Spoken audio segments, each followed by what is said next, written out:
Hey everyone, in this video, I'll show you how to remove multiple friends on Snapchat fast and easy. Let's get started.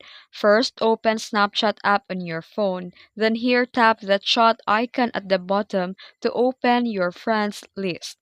Now, tap and hold on the friend that you want to remove. From the pop-up menu, tap Manage Friendship. Then here select Remove Friend and confirm. Repeat this process for each friend that you want to remove.